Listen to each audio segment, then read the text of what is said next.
दोस्तों आप लोगों को पता चल ही गया होगा, एमडीएस मसाले बनाने वाली कंपनी के ऑनर धर्मपाल गुलाटी जी का आज निधन हो गया।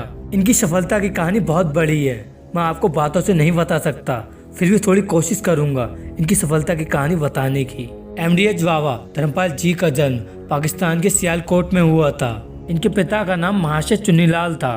उनके पिता की मिर्च मसालों की दुकान थी जिसका नाम था महाशय दी हड्डी देगी मिर्च वाले। हालांकि धर्मपाल जी का मन शुरुआत से ही पढ़ाई में नहीं लगता था और इसीलिए जब वो 5वीं क्लास में थे तभी से ही उन्होंने अपनी पढ़ाई छोड़ दी और अपने पिता के बिजनेस में हाथ बटाने लग गए। और आज़ादी के बाद जब भारत और पाकिस्तान का बंटवारा हुआ तब 7 सितंबर 1947 को धर्मपाल गुलाटी जी अपने परिवार के साथ भारत में आकर बस गए। मात्र 1500 रुपए लेकर अपने साथ आए थे और उसमें से 650 रुपए की एक घोड़ा गाड़ी खरीदकर दिल्ली स्टेशन से लेकर करोल बाग तक सवारी ढोने का काम करने लगे। हालांकि इस काम से धर्मपाल गुलाटी जी को इतने पैसे नहीं मिल रहे थे कि वह अपने परिवार का खर्च ठीक तरीके से चला सकें और यही सबको देखते हुए उन्होंने 1948 में करोल बाग के अंदर ही अपने पुराने फैमिली बिजनेस की फिर से शुरुआत की और एक छोटी सी दुकान खरीदकर उन्होंने अपना मिर्च मसाले के कारोबार को आगे बढ़ाया।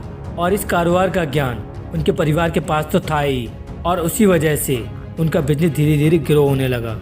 जब भारत और पाकिस्तान का विभाजन हुआ तब मात्र 1500 रुपये लेकर भारत आए थे और आज इंटरनेशनल लेवल पर इनके मसालों ने तबाही मचा रखी है।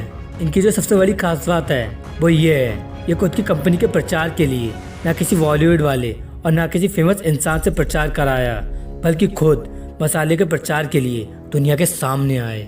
इनमें इतना जिगरा था कि कहते थे जो भी है हमें अपना प्रोडक्ट बेचना है। खुद में गट्स होना चाहिए अपनी अच्छाई बताने का। बुरी चीज़ों को, फेमस लोगों को सामने खड़े कर उनसे बुलवा दो कि ये अच्छे हैं तो सच्चाई का क्या फ़ायदा।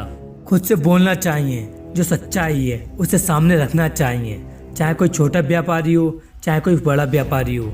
मात्र 1500 रुपये लेकर आए हुए व्यक्ति ने एक इंटरनेशनल लेवल पर एक मसाले की कंपनी खड़ी कर दी, ऑलमोस्ट 1000 करोड़ की। भारत में ही नहीं बल्कि भारत के अलावा 100 से ज़्यादा देशों में एमडीएस मसाला जाता है। इन्होंने गरीबों के लिए कई हॉस्पिटल और कई स्कूल भी बनवाए और अपनी 15 फैक्ट्रियां भी खोली। एक बात जानकर आप लोग हैरान हो जाओगे, 2017 में भारत के अंदर सबसे ज़्यादा सैलरी कमाने वाले सीईओ थे धर्मपाल गुलाटी जी। 21 करोड़ रुपए सालाना कमाई थी इनकी। कई बड़ी बड़ी कंपनियों के सीईओ को पीछे छोड़कर आगे निकल गए, चाहे वो मसाले की हो या फिर आईटी की, उन सबको पीछे छोड़ दिया था। 2019 में पद्म भूषण अवार्ड से इनको सम्मानित किया गया भारत के राष्ट्रपति द्वारा। एक तांगे से लेकर एक मसाले की कंपनी को इंटरनेशनल लेवल तक का सफर रहा था इनका और वो 3 दिसंबर 2020 को थम गया।